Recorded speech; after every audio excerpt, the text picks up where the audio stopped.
No recuerdo la situación concreta en la que estaba, pero en algún curso de cine tuve como una especie de epifanía de darme cuenta de que a mí no me interesa la realidad. Y fue como un momento de, sí, ahora entiendo por qué me gusta el tipo de película que me gusta y sí.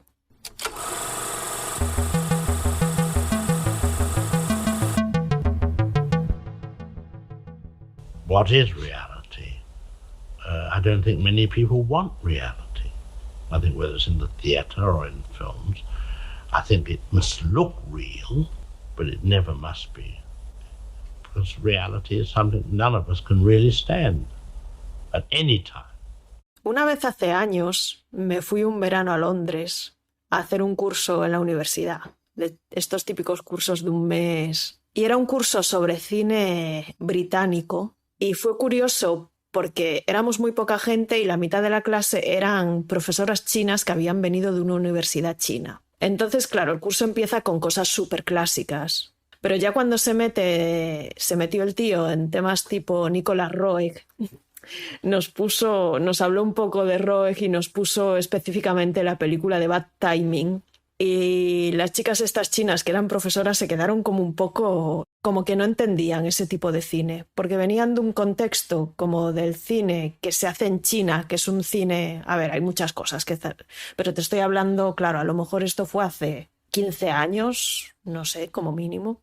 Y venían de un contexto de cine muy mediado por la política de China, que es un cine o muy fantástico o si es realista, digamos, es como bastante amable, entre comillas, ¿no?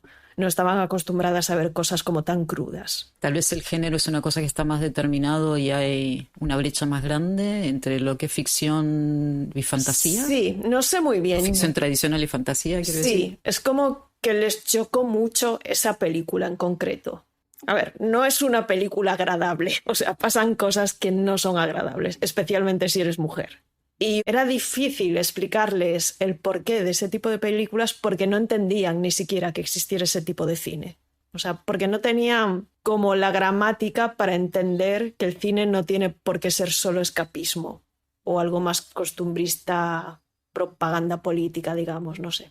O incluso una narrativa que termine resolviendo al final, en donde Claro. tal vez el malvado le toque pagar por sus crímenes y pueda resolver de una manera satisfactoria. Sí, esto ¿Puede es ser mucho eso? más ambiguo, sí. Y entonces hubo ahí una especie de discusión y al final ellas decían, pero es que esto es como realista, pero no es la realidad. Y al final el profesor dijo en un momento dado, es que a Roig no le interesa la realidad. Y yo me quedé así como, dije, ostras, a mí me pasa lo mismo. Ahora lo entiendo todo. Me identifico mucho también con ese sentimiento. No, tal vez no es que no me interese la realidad porque es un tema que está claro que me interesa mucho porque me obsesiona, Sí, pero supongo que tal vez lo que quiere decir es no le interesa representar la realidad en el cine, ¿no? exactamente, la realidad tal y como es. Pero yo creo, al final, no es que no te interese la realidad, es que crees que la realidad representada desde un punto de vista realista, sea lo que sea que entendamos por eso, no sé, no es real, porque tú cuando percibes las cosas no las percibes desde un punto de vista documental como persona, las percibes a través de un filtro cultural, del género, de cosas que te han pasado.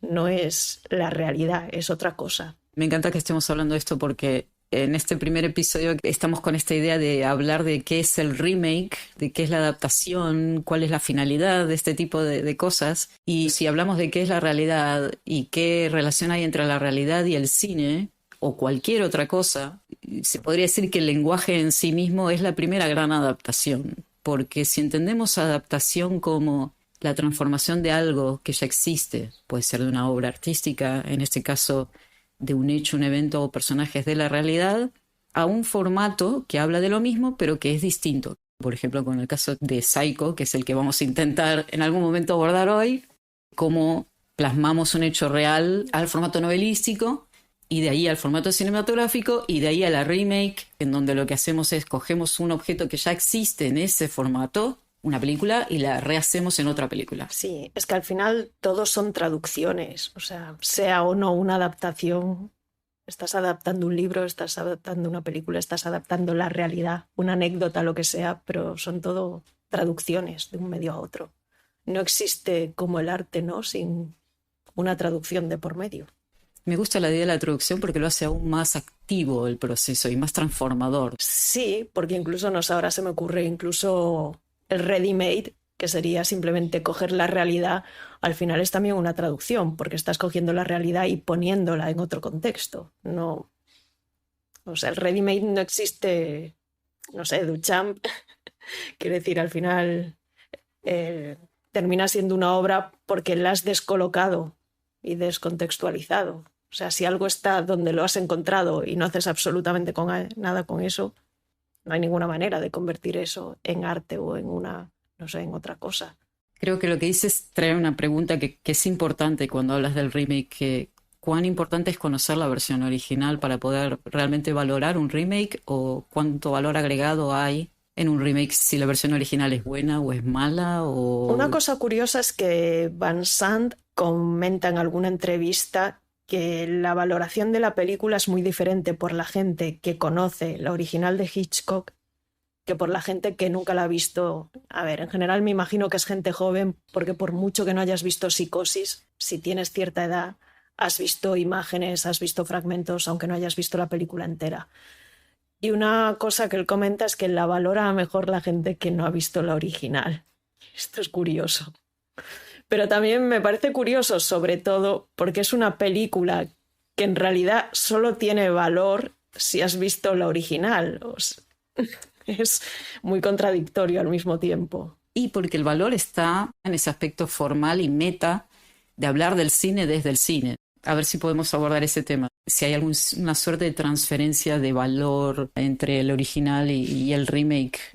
Casi es muy difícil ponerse en la mente de alguien que no ha visto la original de Hitchcock, ¿no? Es muy difícil, sí.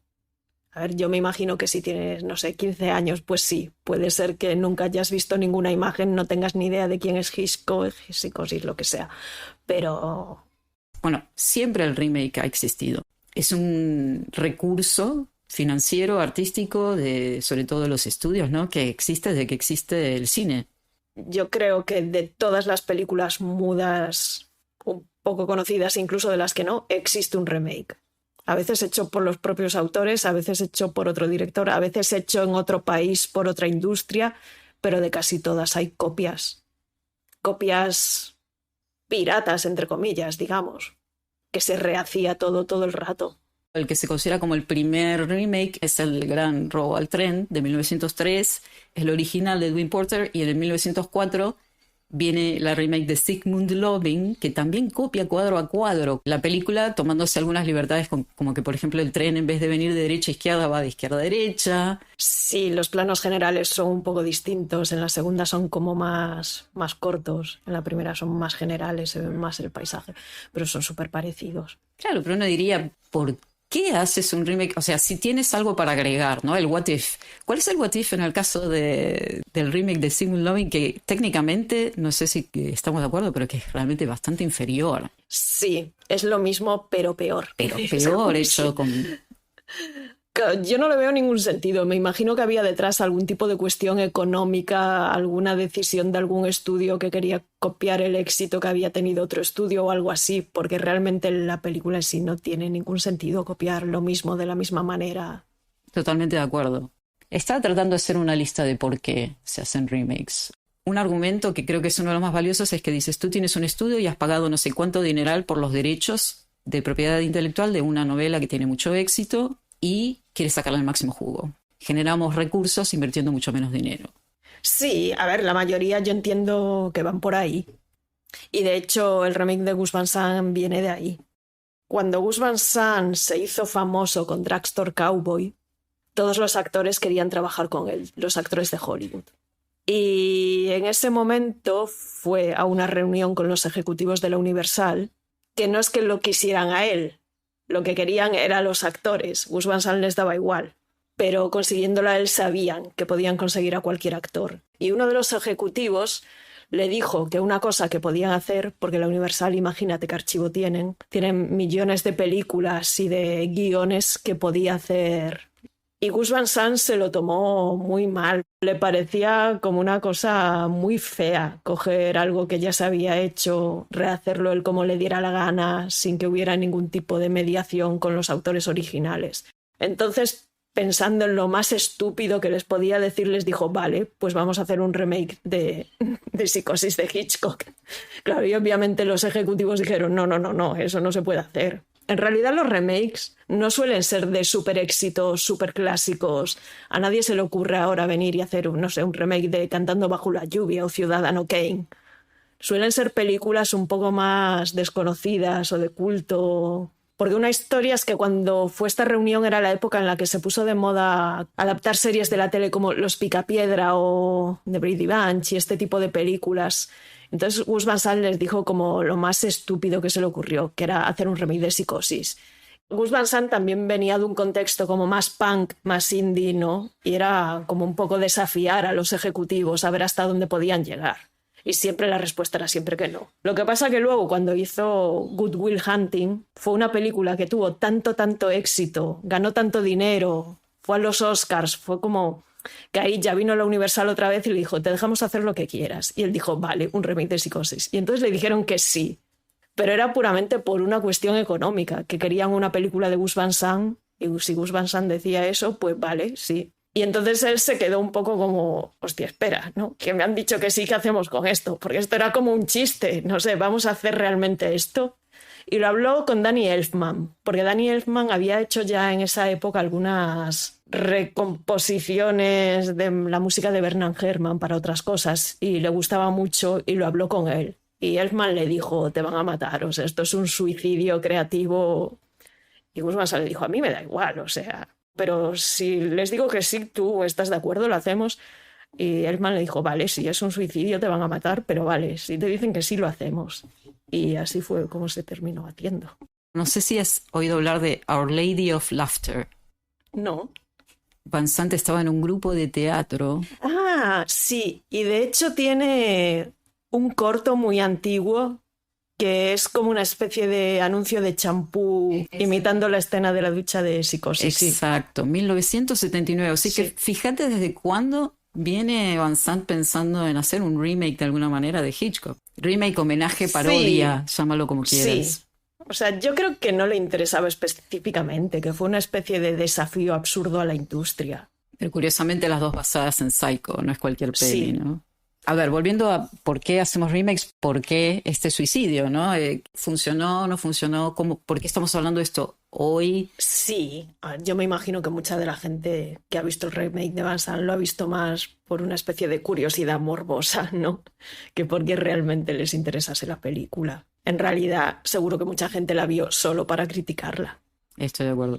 Hay otra dimensión que es la dimensión temporal. Hay unas temáticas que 30 años después la censura ya no puede tocar. Hay un aspecto entonces narrativo de poder dar voz a cosas que han sido censuradas en el pasado. Y por otro lado también se puede dar más diversidad en los personajes. Hay muchos remakes en los que, por ejemplo, de repente el personaje central es negro o... Sí, una mujer o... De hecho, por ejemplo, una de las remakes de Hitchcock, de La ventana indiscreta, se ha hecho con Christopher Reeve después de su accidente que le ha dejado postrado en una silla de ruedas. Y eso, y poder traer también un aspecto técnico, tecnológico, que con el avance en estos 30 años puedes aportar una cosa que no podías hacer en su momento. Por ejemplo, en los créditos, la primera escena de Psicosis, que Hitchcock quería hacer una toma desde un helicóptero y era imposible porque en esa época la cámara, o sea, se veía todo movido. Pero claro, en los 90 Gus Van Sant sí que pudo hacerla así. Hicieron la secuencia que Hitchcock quería hacer y no pudo. O sea que no intrínsecamente una remake es el diablo o es una cosa mala o es una cosa que no te queda otra y haces un remake. Habría muchas razones en teoría por las que un remake puede ser una obra autocontenida, interesante. También, en el caso concreto de Van Sant, la remake tiene el poder de enseñar el cine, en este caso el cine clásico, a gente que nunca ha oído hablar de Hitchcock y de traerlo al presente y de abrir esa conversación y que la gente tenga ganas de ir a ver el original. A veces por cosas tan básicas como que hay gente que no vería jamás una película en blanco y negro. I believe in putting the horror in the mind of the audience and not necessarily on the screen.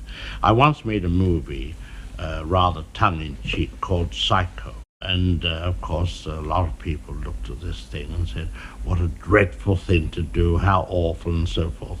But of course, it was, to me, it had great elements of the cinema in it. The content as such was, I felt, rather amusing. And it was a big joke, you know. And I was horrified to find that some people took it seriously. It was intended to cause people to scream and yell and so forth, but no more than the screaming and yelling on the Switchback Railway. Es gracioso que diga justo no lo de que la gente se lo tomaba demasiado en serio, cuando en realidad el remake de Van Sant era precisamente como una especie de broma, y el problema es que la gente se lo tomó demasiado en serio, ¿no? La crítica sobre todo. Pero a Hitchcock, su pasión, su interés no está en la historia, si bien la historia es el corazón, es la estructura de alguna manera de la película. Está claro que su interés está en el aspecto formal de la narración visual. Todo aquello que no se dice, todo aquello que no es teatro, ¿no? Como una especie de cine absoluto, pero narrativo. Y sus mejores momentos yo creo que está cuando no habla nadie. Y esta idea de que cuando tú muestras el terror en pantalla, lo limitas. La imaginación es mucho más poderosa que cualquier cosa que puedas enseñar y es imposible poder satisfacer todas nuestras distintas percepciones de cuál es el horror si lo enseñas en la pantalla, si lo cierras, ¿no? Si lo plasmas en una imagen. Sí, de hecho también la película original es en blanco y negro porque a Hitchcock le parecía demasiado gore que fuera en color. Está en ese límite, ¿no? Entre qué te enseño y qué sugiero. Y yo creo que también a él le debe poner más la insinuación que lo obvio, ¿no? Al que el desnudo absoluto le debe interesar mucho más claro, también la seducción de lo encubierto. No sabemos hasta qué punto la censura no tenía un papel ahí, no sabemos qué hubiera hecho Hitchcock ahora si pudiera, no sé. Me gusta que menciones esto de la censura porque estuve tratando de ver qué distintas versiones hay, en qué se diferencian unas de otras. Se lanzó unos, no sé si 10, 15 años después, un corte sin censura, el corte de Hitchcock, ¿vale? El corte de lo que hoy conocemos como Director's Cut. Y es 8 segundos más larga. Ajá. Entonces dices, a ver, ¿qué 8 segundos son los que lo obligaron a cortar? Hay un plano cuando Bates está limpiando el lavabo en que se mira las manos y están llenas de sangre. Y sugirieron ferventemente que haga ese plano mucho más breve. Otro cuando Bates, en esa misma escena, se lava las manos en la pila y la sangre también ensucia la pila por un momento, entonces hay que limpiar con agua la pila propiamente, que es y muy interesante porque estos segundos Van Sant le saca un jugo enorme. O sea, Van Sant fue directamente a la versión, al corte original, ¿no?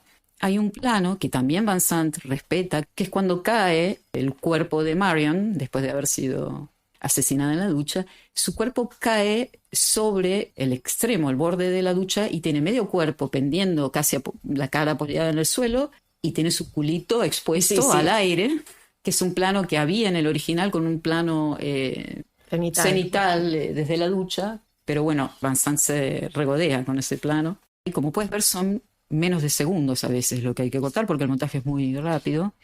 Cuando cae Arbogast por la escalera y la figura de la madre de Bates lo apuñala en el suelo, la censura pidió que se retiraran 2 slashes, 2 gestios. Y otro de los planos que es cuando está Bates mirando por el agujero, espiando a cuando Marion se está desnudando. Había un plano en el que Marion efectivamente se quitaba el sutién, el sostén. El sujetador, sí. Obviamente se lo quita de espaldas al espectador, pero sí hay como un giro muy, muy sensual, y ese plano también desapareció, sobre todo porque cortaba de inmediato con un primer plano del ojo de Perkins espiando y parpadeando con cierta velocidad, excitación. Mientras que en la película de Van Sant, ese plano se conserva respetando este corte, esta propuesta original. Y luego en el año 2010, cuando se cumple el 50 aniversario de los estudios Universal, se editó el Blu-ray, que tiene este corte. La banda original tenía esa versión mono y la transformaron en un sistema Surround 5.1 utilizando una tecnología de Audionomics Inc. Y en el 2020, o sea, hace nada, con los 60 años de Universal, se editó la versión 4K que dura 40 segundos más. Esa no la he visto. Bueno, pero al final ya vemos que la censura le molestaba más el gore que el sexo, digamos. Sí, pero qué gore hay en ese plano de Bates mirándose las manos ensangrentadas. Es muy interesante. A ver, ahora claro, con la mirada de hoy en día nos parece totalmente absurdo, ¿no? Porque un plano así lo ves en cualquier serie de sobremesa. ¿No? Lo vemos en Shakespeare cuando la Lady Macbeth, ¿no? Está con las manos manchadas de sangre, enloquecida, que no puede lavar. Yo creo que a Hitchcock hasta le causaba gracia y placer. Sí, porque alguna vez sí, hay comentarios suyos, ¿no? De buscar otra solución para seguir sugiriendo cada vez más. Now, this film had a horrible scene at the beginning of a girl being murdered in a shower. Well, I deliberately made that pretty rough. But as the film developed, I put less and less physical horror into it because I was leaving that in the mind of the audience. And as the film went on, there was less and less violence, but the tension in the mind of the viewer was increased considerably. I was transferring it from film into their minds. Habían creado un torso de Marion y lo llenaron de sangre falsa para que al momento de clavar el cuchillo pueda sangrar. Y ninguno de esos planos finalmente se utilizó. De hecho, en ningún momento se ve el cuchillo penetrar la piel del personaje. Pero eso, por ejemplo, de hecho, yo creo que en la de Van Sant tampoco se ve en ningún momento, ¿no? No. Como clava el cuchillo, ¿no? No. Haber mostrado el gore habría roto todo el propósito. Sí. Habría sido una traición, yo creo. Bueno, a ver, al final es que también la idea básica era esa, ¿no? ¿Cómo hace Van Sant esta transgresión, esta modernización de la historia de Hitchcock original del 60, respetando plano por plano? Primero llamando al mismo guionista, ¿no? Porque la idea, claro, una cosa es traducir plano a plano, pero hay una cosa muy distinta, que es la película de los 90 está ambientada en los 90, no está ambientada en los años 60. Entonces sí que había cosas que las había que cambiar, expresiones de los diálogos o... De hecho, el guionista se quejaba porque, o sea, estuvo totalmente de acuerdo y cambiaron cosas del guión, pero Gus Van Sant le paró bastante los pies porque él quería cambiar más cosas y Gus Van Sant le decía que no, que tenía que ser, como si traducirlo un poco a la sensibilidad de los 90, digamos, que son, al final, son casi 40 años después, porque la original es del 60 y la de Van Sant es del 98.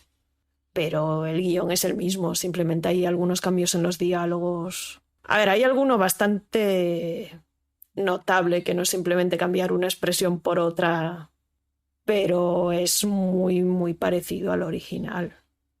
Y los planos sí que puede ser, claro, que los personajes estén, no sé, colocados en una situación un poco distinta o que el primer plano sea un poco más abierto y otra. Pero al final es una traducción, salvo en momentos concretos, porque sí que hay algún plano que no está en la de Hitchcock. Por ejemplo, en la escena de la ducha hay unos insertos que no están en la de Hitchcock. Se ve una mujer, una vaca, ¿no?, en una carretera y un rayo. Sí, sí. Sí. Muy fugaz, serán dos cuadros. Nada, sí, son muy pocos fotogramas. Y realmente no tengo muy claro cuál es el sentido de esos planos.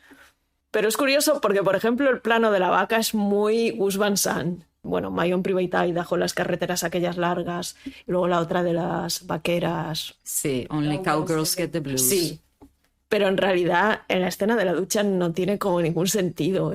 No entiendes por qué eso está ahí. Esos inserts vienen en el momento del navajazo, de cada navajazo. O sea, en vez de mostrarte la navaja, te enseña una vaca. Sí, como fuera de contexto totalmente, sí. Que no sabes si es, no sé, lo típico. Cuando nos morimos vemos nuestra vida pasar por los ojos. Pues ahí no está. Sé. A ver, el otro cambio en el diálogo final del psiquiatra.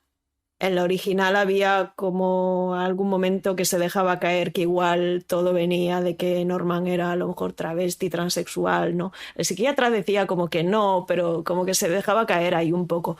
Y en la de Van Sant eso no está. No hay en ningún momento ninguna insinuación de que Norman puede ser gay o transexual o ninguna, o sea, nada, ni remotamente. Ahí hay una decisión muy consciente. A ver, en parte porque obviamente Gus Van Sant es gay. No es lo mismo la mirada de Hitchcock de hombre heterosexual de los años 60 que una persona que es gay. A ver, en los 90 quizá tampoco no estábamos demasiado sensibilizados con este tema. Había muchas películas, Silencio de los corderos, y sí, pero claro, Gus Van Sant es gay. Ahí hay una decisión totalmente consciente. Y otra diferencia que también es como muy notable y que tiene que ver con eso, es que en la de Van Sant, cuando Norman está espiando a Marion en la ducha, se está masturbando.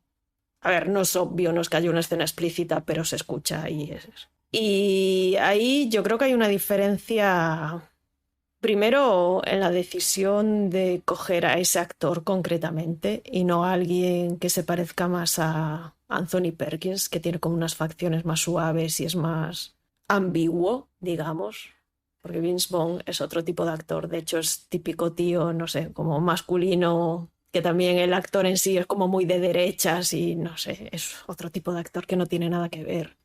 Y ahí creo que hay también una decisión consciente de que no hay ningún tipo de ambigüedad en esa escena, no es, uy, no, qué erótico ver a este señor observando a esta señora escondido, es como en la de Hitchcock tiene ahí un rollo que según cómo lo puedes ver erótico, pero en la de Van Sant no. Es como qué asco, ¿no? El personaje de Vince Vaughn está excitado por la figura de ella y no es que quiera ser ella, que es un poco lo que quiere Hitchcock tal vez sugerir en su peli, ¿no? Sobre todo con el discurso este final. Hablemos un poco de ese monólogo final que ambas odiamos con la misma pasión, porque tal vez el término psycho era bastante reciente y esta explicación casi clínica que da este médico psiquiatra al final es todo lo que ha sido tan hermosamente construido con subtexto durante toda la película y que se derriba completamente al final con esta explicación, ese monólogo. Sí, yo creo, a ver, esa escena para mí sobra totalmente, pero me imagino que la idea era esa, ¿no? Que Psicosis, titular una película Psicosis, ¿no? Es como que había que dar alguna explicación sobre por qué había pasado eso o qué es la psicosis. Luego la explicación es totalmente absurda, o sea, no tiene... Si la escucha un psiquiatra, me imagino que se llevará las manos a la cabeza. Pero en esa frase que escuchábamos antes, cuando Hitchcock compara el terror con, bueno, el placer del terror, él quiere transmitir ese placer como el placer que siente la gente cuando va a una montaña rusa. Tú te subes a la montaña rusa y gritas en cada caída y cuando estás volviendo a juntar energía el tren para volverte a arrojar, te ríes. Liberas esa adrenalina, esa angustia, compartes ese fenómeno y te ríes porque estás disfrutando como un cosaco. Y él dice, vale, ese es mi objetivo, cómo hacer que mi película tenga una estructura que te permita gritar, asustarte a lo loco, pero que salgas del cine sonriendo, habiéndotelo pasado bien. Esto es un gran chiste y nos vamos riéndonos de nosotros mismos, de nuestros miedos y de nuestra imaginación, otra vez volviendo a esta idea de que el terror está en nuestras cabezas y no en la película. Sí, lo que pasa es que también estaba pensando ahora, claro, en los años 60 veías la película y no la volvías a ver. Entonces es que la película te quedaba en el subconsciente y lo que recordabas igual no tenía nada que ver en realidad con lo que había en la película. Él dice, vale, ¿cuán profunda puedo hacer esa primera caída? Porque claro, cuanto más profunda, más largo será la trayectoria. Pero si la haces demasiado profunda, luego no la puedes volver a subir. O sea, tiene que tener la pendiente y la velocidad adecuada para luego poder volver a rescatar a tu público, porque si lo has deprimido, lo has hecho gritar demasiado, se va a levantar de la sala y se va a ir. Pero igual la caída más profunda de todo el cine de Hitchcock es la de Psicosis, porque mata a la protagonista a los, no sé, 20 minutos de película o... Sin embargo, nadie se levanta del cine y se va, ¿no? Quedan en shock, pero también, claro, en el momento de la producción se ve que se hizo en el más profundo secretismo porque no querían que nadie se enterase de esto.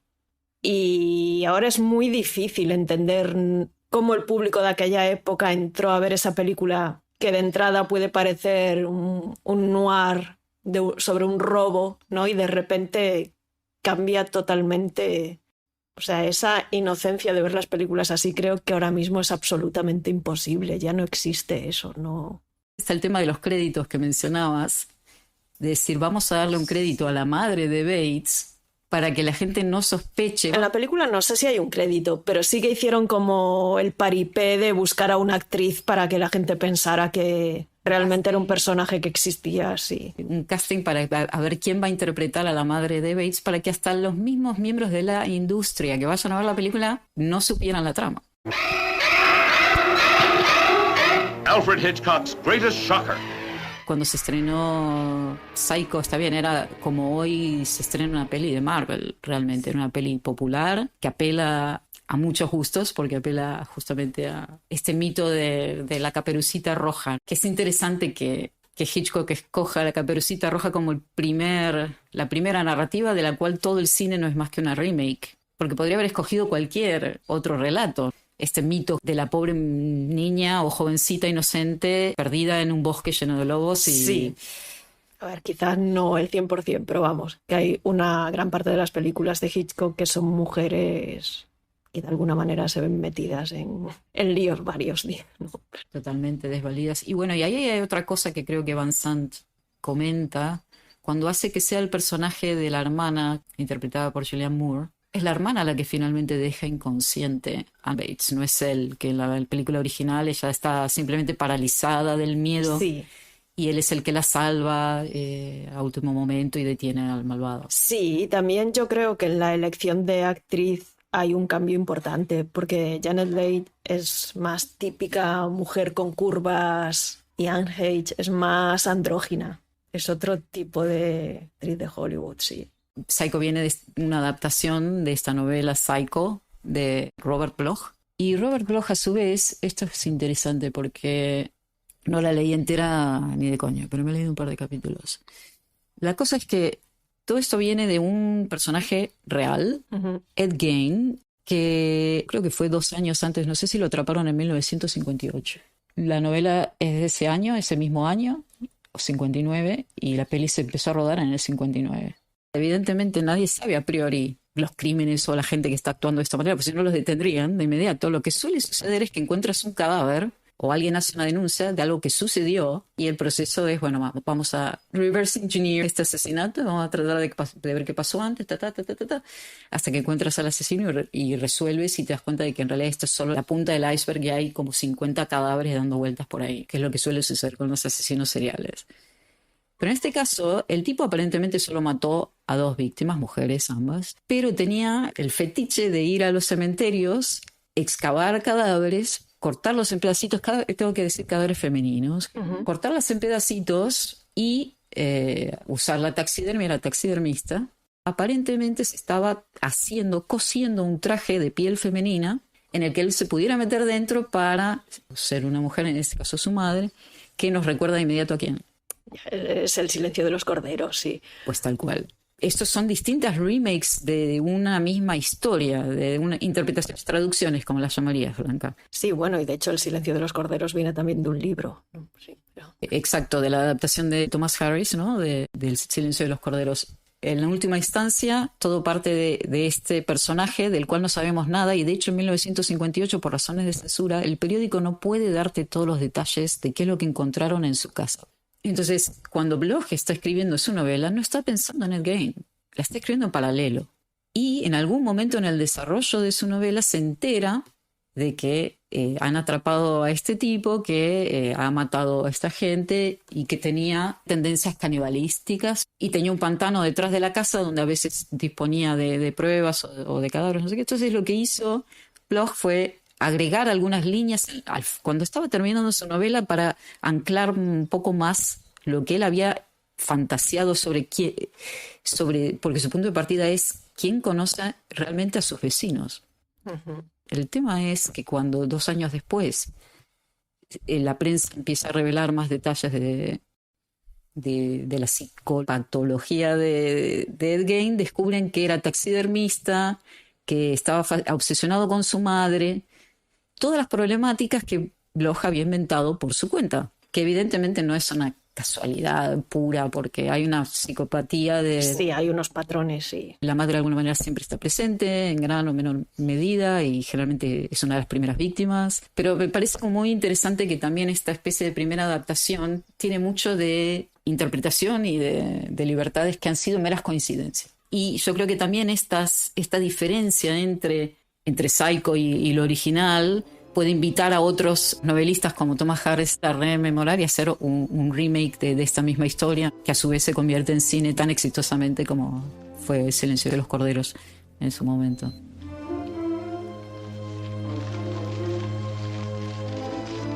¿Te has dado cuenta que en el original estamos hablando de $40,000, ¿no? Y ajustado por inflación, y ahora estamos hablando de 400,000. Es muy interesante porque son $400,000, pero los fajos de billetes son iguales. Sí. Son fajos de billetes de 100. Lo sé porque los ordena, ¿no? En el periódico los envuelve de la misma manera. Sí. Bueno, unas son 10 veces más de dinero que la otra. No es el punto, no es lo que quería decir. Lo que quería decir es, cuando viene Él con sus fajos de billete en un momento dice, es todo esto lo hago por mi hija, la boda de mi hija, no sé qué, y saca una foto de su billetera de su hija y se la enseña. Pero es un indicio, porque después vemos a Arbogast que viene con la foto de Marion y que hace ese mismo gesto, por favor, mira la foto, enseña esa foto, que me pareció interesante, ¿no? Porque hay una metáfora aquí en la cual todas las mujeres somos un target potencial. Hasta la hija del hombre más poderoso de esta ciudad puede ser víctima de esto y puede haber alguien en el futuro buscándola por una foto, ¿no? Solo se convierte en un cuerpo. No lo había pensado, pero sí. I'll get it back, and if any of it's missing, I'll replace it with her fine, soft flesh. I'll track her, never you doubt it. Oh, hold on, Cassidy. I still can't believe... Podemos hablar de la banda sonora, por ejemplo, ¿no? De cómo Hitchcock nos mete en la mente, en la paranoia de Marion a través de la voz en off, la utilización de la voz en off cuando ella está escapando en el coche. Bueno, hay varios momentos, de hecho, que cuando ella va conduciendo se va escuchando... No es en realidad una voz en off, porque no es una voz que está explicando algo, son más diálogos que ella se imagina en la cabeza sobre lo que puede estar hablando su jefe con la policía o sea, tiene como una especie de paranoia interna con lo que ha hecho y con lo que está pasando en ese momento en la ciudad, ¿no? Cómo la van a capturar o... Cuando la vimos por primera vez no estábamos seguras de si era una acción real que está sucediendo en paralelo, que Hitchcock no quería enseñar, solo mostrar el audio para no separarse de la imagen de Marion, de la que estamos totalmente pegados hasta el final de su vida, de sobrevivida. O si estaba en la cabeza de ella. Y yo no recuerdo ahora mismo si eso se resuelve o si es algo que a posteriori dices, no, vale, esto solo era imaginación. Yo creo que en la de Van Sant está más claro que es un monólogo interior de ella. En la de Hitchcock, claro, es que igual no sé si es que realmente no está claro o es que vista hoy en día no nos queda claro, no lo sé. Pero imagínate si estuviera pasando, qué recurso espectacular habría sido, ¿no? Sí. Bueno, a ver, de hecho está en su cabeza, pero es totalmente realista. No es un torrente de pensamiento de estos que te lleva de un lado a otro. O a lo mejor un monólogo de ella, ¿no? Pensando, van a venir a cogerme. No, son diálogos. O sea, que aunque no esté pasando, pueden ser perfectamente los diálogos de la escena porque es totalmente verosímil. Es muy bonito porque estos diálogos también hay como elipsis, son momentos, ¿no? Hay distintas situaciones, pero está filmado en un plano secuencia, no nos despegamos de la cara de Marion y Marion está reaccionando en tiempo real a estos pensamientos, tanto en la original como en el remake. Y contaba la hija de Hitchcock que cuando estaban filmando esta toma, Hitchcock leía los pensamientos en voz alta para que Janet Leigh pudiera reaccionar. Entonces está en tiempo real la toma en función de el tiempo que le tomó a Hitchcock leer estos diálogos en off. Sí, también es interesante la contraposición con Norman, ¿no? Porque al final los dos tienen como un monólogo interno. Exacto. It's sad when a mother has to speak the words that condemn her own son, but I couldn't allow them to believe that I would commit murder. Hitchcock no necesariamente está hablando de la psicología de los personajes. No, yo creo que a Hitchcock le interesa poco. Le interesa muy poco, pero sí le interesa que podamos, de alguna manera, empatizar, no racionalmente, pero sí empatizar con los personajes para que cuando gritemos desde un lugar más propio, ¿no? Sí, y yo creo que ahí también hay una ruptura muy grande con la de Van Sant, porque en la de Hitchcock empatizas con los dos, pero en la de Van Sant yo creo que no. Exacto. Y eso no pasa en la novela. En la novela está realmente... El personaje no es para nada atractivo, pero tiene que ver con esa idea de vamos a matar a nuestro personaje principal al minuto 20, con quien se tiene que identificar la audiencia, que está totalmente acostumbrada a clavarse a alguien, ¿no? Y mirar desde ese punto de vista. No podemos dejar a esta gente a la deriva.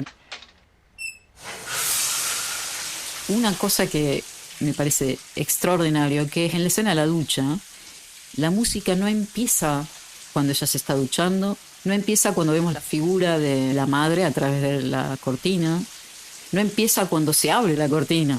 ¿Te imaginarás el desconcierto de que una figura de repente no puedes reaccionar, estás en shock? Y hay ese momento del shock en el que no pasa absolutamente nada y solo ese silencio, el ruido del agua, ¿no? De hecho, vemos ese plano del cuchillo en alto. Sí. Y es un plano tal vez más largo que los siguientes. Sí. Es una detención de ese tiempo en el que el personaje está tratando, y nosotros que estamos diciendo, ¿qué está pasando? Y recién cuando la mano se mueve para clavar el primer cuchillo es cuando la música empieza.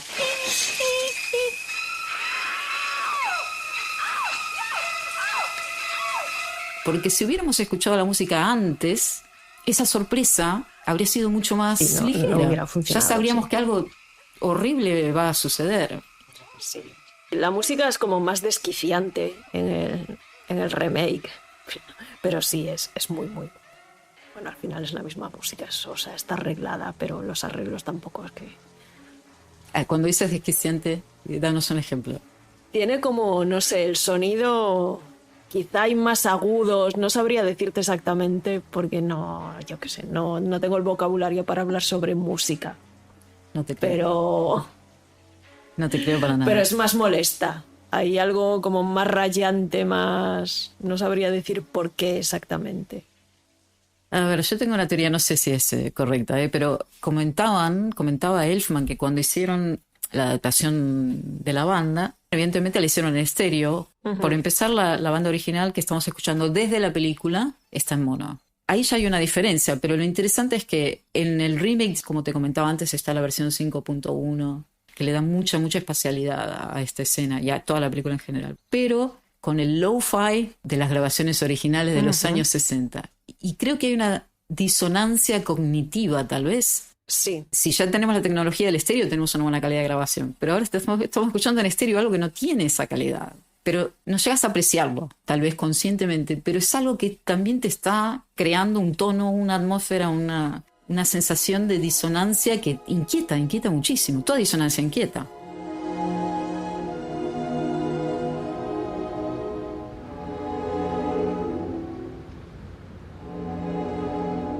Una parte de la banda sonora es concretamente la respiración, cuando se agita, como la expansión y la contracción, y como que se acelera y luego se vuelve a relajar.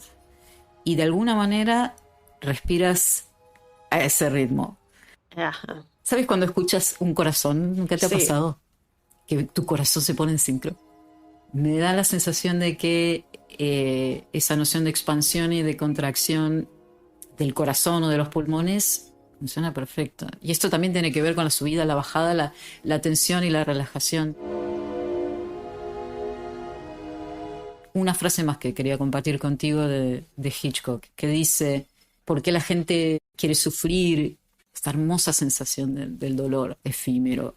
Él dice, es como cuando las mujeres van a ver las películas, las comedias románticas, y hay una escena que te hace llorar, o incluso un drama, que salen de la sala y cuando alguien les pregunta ¿qué te pareció la película? Dicen, ay, me encantó, lloré como una loca, but it was a good cry. Esta noción del good cry no es un llorar liberador, es un llorar... Bueno, al final porque es un llorar sin consecuencias, ¿no? O sea, sin... Estás llorando por algo que no tiene nada que ver contigo. Igual que si estás sufriendo por el terror de una película, ¿no? A no ser que haya algún trigger de algún trauma tuyo personal o algo así, pero eso ya es un caso muy concreto, ¿no? Por eso ahora hay en muchas películas, ¿no?, que te ponen antes, cuidado, que en esta película hay, no sé, una escena de violación o de lo que sea, ¿no? Me encanta que menciones eso, porque ahora que lo dices, antes seguro ha habido mucha gente que ha sido asesinada o acuchillada en una ducha y nadie se le habría ocurrido poner un cartel de cuidado que esta.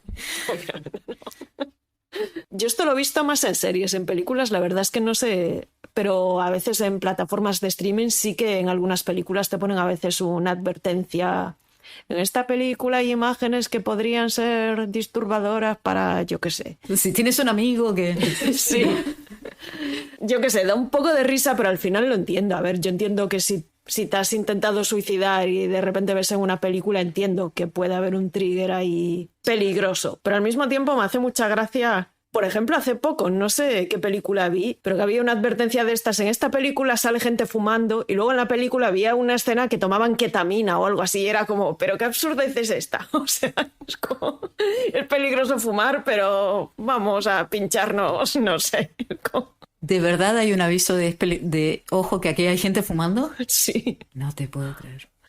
Esta sensibilización, ¿a qué lo atribuyes? ¿Es a que la película, el mecanismo de la narrativa cinematográfica se ha hecho tan real que identificamos mucho más y más personalmente que antes, o simplemente que no se podía siquiera imaginar que estas cosas eran reales o que alguien que tiene sentado al lado ha sufrido una violación? A ver, yo creo que en parte tiene que ver con que ahora mismo hay una conciencia sobre la salud mental que no ha existido nunca, ¿no? Yo creo que en parte tiene que ver con una razón real. Claro, cuando hay también advertencias sobre que es una película que tiene escenas racistas, porque en los años 40, yo que sé, clásicos que ponen advertencias de estas, yo no sé hasta qué punto tiene sentido eso, porque, a ver, si yo veo una película de los años 30 que es racista, normalmente entiendo que, Ni se les que habría aunque ocurrido. la película en sí no lo esté condenando, entiendo que es un producto de otra época. A ver, yo qué sé, películas racistas hay ahora también, ¿no? Pero tengo una relación un poco extraña con ese tipo de advertencias. También porque, claro, cuando empiezas a ver una película en la que ya te pone directamente, vas a ver un asesinato, un suicidio, una violación, alguien fumando y insultos racistas, es como, a ver, es todo un spoiler, alert. ¿no? Sí. Hablemos de los títulos de crédito. Pues los títulos de crédito originales de Psicosis, en realidad es simplemente una animación, ¿no? Que de entrada parece muy sencilla porque son simplemente líneas horizontales y verticales que suben, bajan, entran y salen. Pero en los años 60 hacer eso era bastante complicado porque un negativo de 35 milímetros es muy pequeño, son solo 35 milímetros, de diagonal además. Y se dieron cuenta de que no podían hacer unas líneas horizontales y verticales tan marcadas, animarlas directamente pintando en el negativo. Entonces hay una mezcla de animación hecha con dibujo y unas barras construidas que se movían por unas guías, que fue como consiguieron hacer los créditos. Bueno, el diseñador es Saul Bass, que es el diseñador de créditos más famoso de la historia del cine, que cuando Van Sant hizo el remake, Saul Bass ya estaba muerto. Pero Saul Bass había trabajado siempre durante toda su vida con su mujer, con Elaine Bass. Y Van Sant contrató para hacer los créditos a Pablo Ferro, que era como justo el otro artista más conocido de la época, y la supervisora fue la mujer de Saul Bass. Y los créditos están hechos, bueno, están calcados. Creo que en la versión nueva yo me imagino que no construyeron unas barras de hierro y unas guías para moverlas, los títulos de crédito, pero están como calcados fotograma a fotograma de la película original. La única diferencia es que son en color y son de color verde. Un verde muy particular también. Sí, un verde muy particular y quizá es una opción un poco rara porque pensarías que tendrían que ser, no sé, rojos por ser una película de terror, ¿no? De esto me enteré luego, el verde es el color preferido de Gus Van Sant. Pero aparte de eso, cuando hicieron las pruebas, una razón por la que les gustaba más ese tono de verde es porque crea un efecto de after image. ¿Cómo llamas a las after image en castellano? Persistencia Sí, persistencia retiniana, retiniana, ¿no? Que hacía que te quedaran como las líneas en la retina cuando ya habían pasado. Que me imagino que viéndolo en casa en un monitor pequeño esto no pasa, ¿no? Pero en una sala de cine a oscuras probablemente sí. Pablo Ferro calcó como todo las líneas para hacer el mismo mate, el mismo croma con lo que son los títulos en sí, con los nombres de los actores y el título de la película y eso. Por temas de, bueno, sindicatos y todas estas cosas, a día de hoy tiene que salir más gente en los títulos de crédito. Entonces en los títulos de crédito del remake hay más nombres. Creo que duran prácticamente lo mismo, lo que pasa que van más rápido. Van Sant dispone de 30 años de investigación y desarrollo tecnológico que Hitchcock no tenía en su momento. ¿Qué decisiones toma, por ejemplo, con escenas muy, muy famosas como la caída de Arbogast cuando es acuchillado por la escalera? ¿Recuerdas, no? La escena Sí, creo que es la más famosa, ¿no? Después de la ducha, porque es una caída que está rodada de una manera muy particular, porque la cámara está como con el personaje. O sea, cae en la cámara con el personaje, digamos.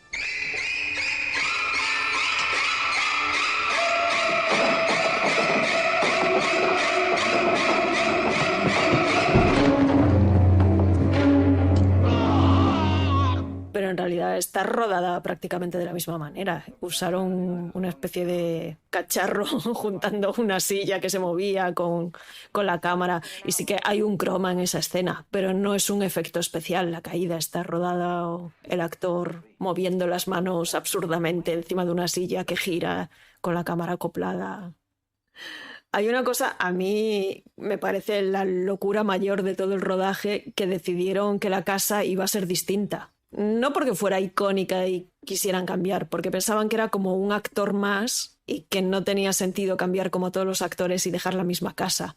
Como argumento bastante... Claro, es un argumento un poco extraño, pero es que encima está rodada en el mismo sitio y entonces la casa original estaba allí. Lo que tuvieron que hacer fue crear una fachada falsa para tapar la casa original. Y hay fotografías del decorado y a mí me parece una locura absurda, maravillosa, eso de que cambiaran la casa pero esté en el mismo sitio y tuvieran que tapar la otra casa. O sea, la casa de por sí lo tenía todo lo necesario. Claro, es la decisión como más absurda de todo el remake. En realidad, Psicosis, la original, es una película de bajo presupuesto, entre comillas. Y está hecha con equipos, a ver, de televisión, entre comillas, no porque está rodado en cine, pero vamos, que la televisión en aquella época, en los años 60, era cine, no era vídeo, obviamente. La nueva no es una producción de bajo presupuesto, es una película con un presupuesto normal para la época, de un gran estudio. Y en eso sí que también es distinto, ¿no? Porque además hay que pensar que Psicosis, la de Hitchcock, se hizo en una época en la que lo que estaba de moda y era comercial era todo en Technicolor, Cinemascope, y de repente Hitchcock llega y hace una película que es casi, a ver, no es 4:3, pero un formato mucho más cuadrado, en blanco y negro, que era, a ver, no voy a decir experimental porque tampoco es que fuera una película abstracta, ¿no? Pero ni con una narrativa extraña. Pero era una decisión que iba muy en contra de lo que era el cine comercial de los años 60. De las películas de esa época de Hitchcock es la única que es en blanco y negro. ¿Cómo reconstruyes el rojo de la sangre en película blanco y negro, que han probado muchos materiales, ¿no? Para... Sí, ahí explicaban, ¿no? Que sirope de chocolate o cosas como... Sí. Y en el caso de Van Sant, que podría haber tomado esa misma decisión y rodar la película en blanco y negro, decidió hacerlo en color. Bueno, en realidad simplemente por ir en consonancia con la época, porque era un intento de hacer el remake adaptado a la audiencia de los 90, finales de los 90, y en ese momento hubiera sido muy raro hacer una película comercial en blanco y negro. Más raro que hacer una remake plano por plano de Hitchcock. Creo que sí, ¿no? A ver, siempre se ha hecho cine en blanco y negro, hay muchas películas, yo que sé, Jim Jarmusch, hay mucha gente de esa época que está haciendo indie en blanco y negro. Pero en el cine comercial de los 90 era muy extraño. Ahora de vez en cuando sale alguna película comercial que intenta como recuperar esto.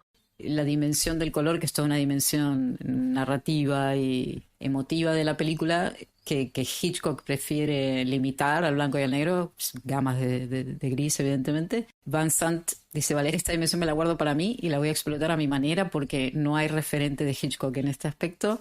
¿Qué libertades se tomó en sus decisiones? Yo creo que todas.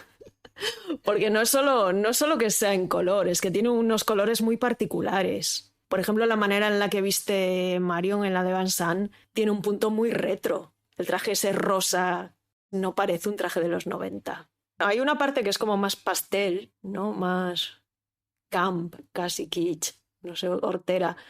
Y luego, claro, hay otra parte que no tanto. Por ejemplo, hay una contraposición muy marcada entre cómo se viste Marion y cómo se viste la hermana en la de Van Sant. Porque la hermana lleva ropa totalmente estándar de la época, no sé, una cazadora, vaqueros, y también a nivel de color, no tiene nada que ver, son colores como mucho más apagados y el tipo de ropa, yo qué sé, en general la gente llevamos ropa de tonos apagados, ¿no?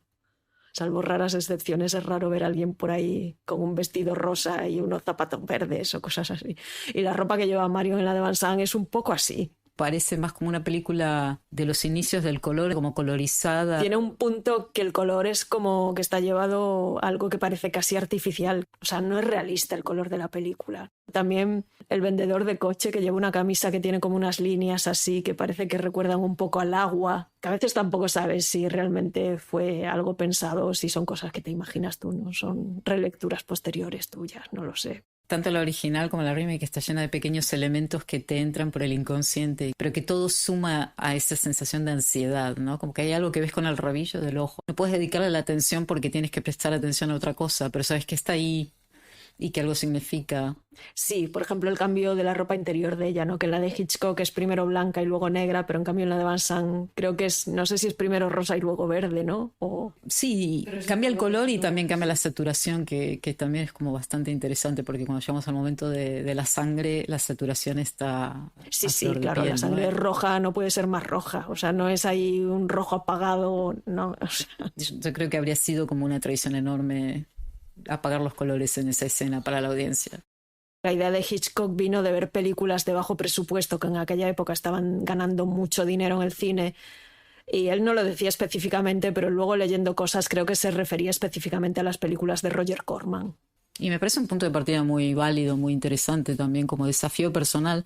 Y hablamos también de esta bisagra, de este momento bisagra en la carrera profesional de Hitchcock cuando se está moviendo desde Paramount Studios a Universal y cambiando un poco el modelo de producción de sus películas, ¿no? De pasar del sistema tradicional, donde él cobraba sus honorarios como director, que era una cifra fija, predeterminada, y cuando se mueve a Universal, él propone empezar a hacer como productor ejecutivo de estas películas, entra como preinversión parte de sus honorarios a fin de cobrar porcentaje de las ganancias de la película. Con lo cual empieza a cuidar cada uno de los dólares de inversión y le ha salido súper porque Psycho ha sido realmente muy taquillera en su momento. Sí, yo no sé si será la película más taquillera de Hitchcock, no sé, Vértigo, Psycho, pero yo creo que la película más famosa de Hitchcock seguramente es Psicosis, sí, ¿no?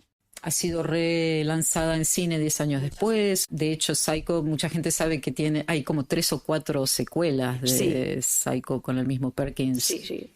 Y la cuestión económica es curiosa porque con la de Van Sant se tiene como la impresión de que fue un fracaso absoluto y en realidad no es cierto. A ver, es verdad que no ganaron tanto dinero como Universal pensaba que iba a ganar, pero recuperó lo que se gastaron. Pero lo más gracioso del tema es que Gus Van Sant dice que le pagaron más por rodar Psicosis que de lo que ha cobrado por hacer por todo el resto de sus películas. Y eso es una cosa muy extraña. Es muy irónico.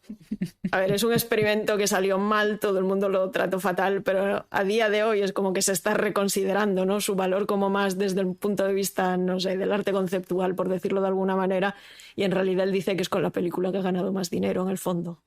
Es curioso porque hay una serie, de hecho, basada en Psicosis que se hizo hace unos años. Es como una precuela sobre cuando Bates era adolescente y está con su madre. Claro, estos últimos años es que hay como una doble dirección, ¿no? Que hay muchas series de tele de las que se han hecho remakes durante una época, o una época, ¿no?, que se hicieron como películas de El Equipo A, Starkey Hatch, no sé, todas estas series de los 80, 90, casi todas tienen alguna película. Y en cambio hay también la otra dirección, ¿no?, de las películas que han hecho series. Si no hubieras visto el original, es una pregunta imposible tal vez de contestar. A ver, es imposible. En realidad, yo creo que si no hubiera visto el original, la película de Gus Van Sant no me interesaría en absoluto. Porque más allá de que pueda estar más o menos bien rodada, porque al final es una copia, no de una película, que está, por muy mal que copie Psicosis, si la estás copiando plano a plano, no te puede salir una película mala. Pero, claro, hay una elección distinta de actores y una serie de temas que no... A mí, por ejemplo, es que Vince Vaughn es que es un actor que no me gusta nada. Si te imaginas cómo sería la película sin haber visto la de Hitchcock, pues probablemente sería una peli cualquiera de Hollywood que has visto una vez y te has olvidado de ella. Como ejercicio para tratar de entender qué es lo que realmente entendemos como remake, no hay nada mejor que buscar el contraejemplo. Yo no creo que Van Sant haya dicho, ¿y qué pasa si hago ahora Psycho en el año 1998? Porque no es una película de 1998. No. Es un híbrido. Sí, de hecho, si empiezas a ver la película fuera de contexto, puedes tener la duda de en qué año está ambientada, hasta que se empiezan a ver más coches y según qué cosas. Ahí hay algo en cómo van vestidos y así que dices, pues esto son los años 60, son los años 90, no sé. Sí, no hay una actualización tampoco de la trama, esta idea de que todo esto se maneja con cash y que sí, está bien, se ha ajustado por la inflación los montos, pero tampoco hay una adaptación en cuanto a tecnologías de bancos o actuales. No. Otra vez una pregunta imposible, pero ¿cuál es el propósito de esta remake? A ver, uno es simplemente una pregunta conceptual, ¿no? El típico, no sé, arte creado a partir de reglas marcadas, a ver qué sale. Y por otro lado, creo que también era una crítica a Hollywood, hecha desde el propio mecanismo de Hollywood, lo que hace que sea más gracioso, ¿no? Porque tampoco hubiera tenido ningún sentido hacer esta película desde el cine independiente. O sea, solo tenía sentido hacerla como se hizo, pero en realidad nunca hubo ningún tipo de intención de a ver si puedo hacer una versión de Psicosis mejor que la de Hitchcock. No, o sea, esto era... No fue su premisa nunca. Para nada. O sea, sabían que iba a ser peor. Era solo un experimento para ver a ver qué pasa, ¿no? Sí que existen remakes hechos un poco así, más de la época del cine mudo, pero que realmente en la historia de Hollywood más reciente esto no se había hecho nunca. Intentar hacer un remake de una película de un super éxito, pero copiándolo exactamente igual. ¿Qué rol tiene el remake en esta sociedad donde estamos todo el tiempo mediatizándolo todo y forwardeando memes? Esto lo podría haber dicho yo, lo puedo apropiar y reenviar. Exacto. ¿Qué esta cultura de que tu contenido sea el reenviar contenido ajeno? Creo que no es lo mismo el remake desde el punto de vista actual que podría haber tenido en los años 30 o 40, porque al final, después de la posmodernidad, ¿no? De todo esto, todo es meta, todo es una cita, lees el remake de otra manera, hasta el punto de que ya, no sé, no es todo un remake. ¿Qué película puedes ver ahora que realmente pienses nunca, jamás en mi vida he visto antes algo parecido a esto? No sé si eso es posible ya a estas alturas. Bueno, cada vez que sale este tema no puedes evitar pensar en gente como Aristóteles, que siglo V antes de Cristo ya estaba diciendo cosas como todo ha sido dicho. Sí. Evidentemente no estaba todo dicho hace 2500 años. No, obviamente, ni ahora. Ni ahora.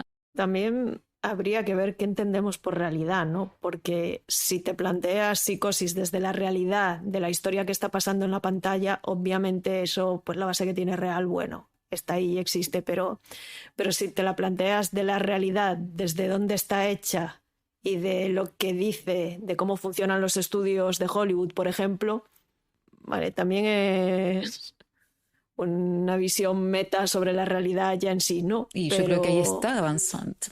Creo que se posiciona ahí y creo que nunca nadie había hecho nada remotamente cercano a este tipo de crítica. Porque al final, claro, que te den el dinero para hacer algo así es muy complicado. O sea, tienes que estar en una posición, en un momento dado, que se den una serie de azares.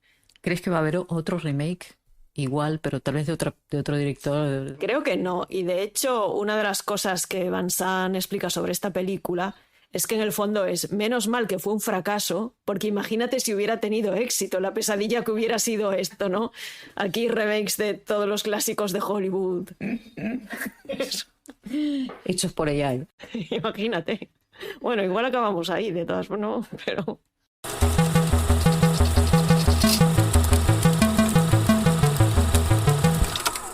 que estamos grabando y yo tengo todo, ¿sabes lo que veo todo el rato desde aquí? Los cuchillos que están colgados en tu pared de la cocina.